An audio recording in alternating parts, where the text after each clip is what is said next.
মাছ বাজার থেকে কেটে এনেছে, আর এই যে কবুতর এনেছে, আর দুইটা মুরগি এনেছে, 4টা কবুতর এনেছে আর 2টা মুরগি এনেছে। আর এখানে যে শোল মাছ এনেছে, রুই মাছ কেটে এনেছে।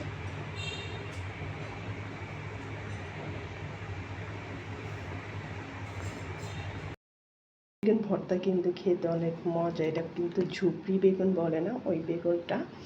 আর এই যে বকুলি কিন্তু ভর্তা খেতে ভালো লাগে, আর এই শাক তো খেতে ভালোই লাগে। আর এই যে এখানে কিছু বাজার এনেছে, ঢেলে দেখি মোয়া এনেছে, চাউল আনছে,